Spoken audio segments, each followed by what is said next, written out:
Be a good giver. Be a good servant. And you'll be happy. You'll be closer to God.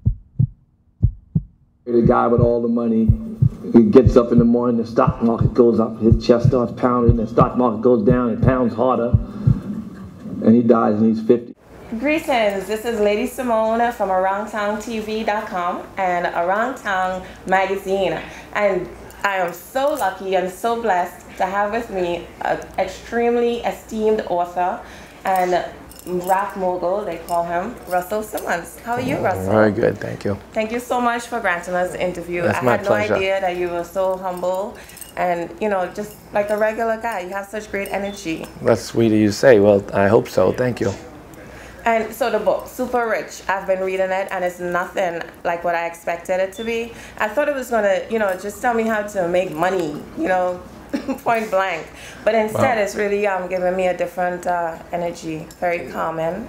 I mean, money is a fringe benefit. It's a prosperity book to the extent that those people who draw from the inside inspiration are greater givers, and good givers are great getters. So from that perspective, people are more productive and more sticky, right? You like that person who comes, who's happy, who's a great giver, who's a contributor, in an honest way. You know, that person always is attractive, and you always want that person on your team. And so this effort, you know, to wake up in the morning and decide on what you want to give as opposed to what you're going to get is the basis of all the prosperity books. Although the prosperity books talk a lot about trading, and here this book is about giving, because you know, it's a much easier route. It may be harder to give without expectation, right, but certainly it is a much more productive route. And people like, you know, that stickiness. You know, that's what great executives are made of. That's what great entrepreneurs are made of. This idea that they want to serve. You know, so the same servant who's an intern is the servant that they call the president. You know, it's not a different. They study their craft. They focus on their work. They don't focus on results. Results come. They don't focus on the benefits. The benefits of the fruit of their action comes. It's a natural thing, and as you give, you get. So it's a different, a slightly different prosperity book, because it doesn't play to the lower notes. It's not. I'm not knocking The Secret or these books, but they're all like praying for things, and they all suggest that maybe the things will be part of your happiness. Right. And happy doesn't make you. I mean, happy makes you money, but money doesn't make you happy.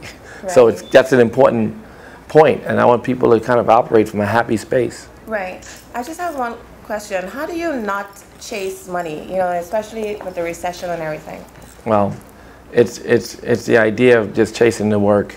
The work. Like, you know, you have to learn, no one is starving. Right. People suffer from a poverty mindset, those who want to cling and hold on to and are fearful. So the idea is we want people to be a little bit less fearful. And we don't expect it to change overnight. We expect people to start on a path that relieves them of the anxiety. Yes. You know, we have all these taxes to pay. We have this to pay. Yeah. There's nothing you can do about them but work in the present moment, be awake, and do good and give. There's nothing you're waiting for the day that you're not going to be all right, when you always will only be all right. Right. When you already have everything you need. Right. Crying that you don't have neediness causes suffering. You want to be free of neediness. In fact, the super rich, the meaning is a state of needing nothing. Those people are attractive. Like the Indian goddess Lakshmi, who just gives. She never looks down. Right. But at her feet is piled with riches. Right. Because it's no use to her except to give. So she's born into a cycle of giving. And getting is just part of that same cycle. Okay, and before we go, we'd just like to share with our viewers a brief meditation. If you can show us how we can do it, maybe a 1 minute. Well, the idea of meditation is to letting your thoughts settle. Okay, so that means I'm too keyed up. No, you sit, and if you would repeat a mantra, and I can make up any mantra? No, maybe I'll give you a mantra. I have a mass mantra in my book, Rum. Okay. Say Rum. Rum? Rum, like alcohol. Rum. Say it fast. Rum. Faster. Rum. Rum, rum, rum, rum, rum. Rum, rum, rum, rum. Say it slow. Rum. Rum. Rum. All right now. I like it. You like it? Okay, it's a vibration. It has no meaning. Yeah, it's nice. And if you close your eyes and sit and just repeat that rum silently to yourself. I feel it. You can't feel it. I do. In 5 or 7, your mind is like a monkey. The minute you start your feel meditation, something. your mind's going to go crazy. No, but I meditate. But so your mind's going to go crazy in the beginning. And then it's going to settle and surprise you. And then you're going to say, oh, I'm meditating. And your mind will go crazy again. And you'll transcend the thoughts even more and more. But the main thing, there's only one thing that every meditator needs, is patience. And when they have patience, then they can be a meditator. So if you sit for 20 minutes and you repeat that mantra, in 5 or 7 minutes, you'll find a stillness that's profound, and it'll allow you freedom to make choices that are different from what you might make when the noise is consuming you. Oh, nice. That's All just right. what I need. All right, well, thank you. Check out the book, Super Rich by Russell Simmons. Last practice right before enlightenment or Christ consciousness is meditation. It's to look inside, to allow your mind to settle, so that what's etched inside you, all the scripture that's etched inside you, it must be, because why would every prophet come from different parts of the world and at different times and in different languages teach us the same thing? Because these things are etched inside us.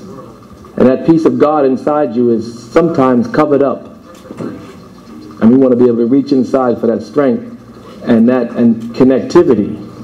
Because when we're in touch with God, then we're in touch with everyone else. The consciousness that is God. If God were the ocean, you'd be a cup. God wouldn't be separate. You'd be connected. So that's why I took that 7th chapter, or 7th step, which is right before enlightenment. I wanted to talk about it.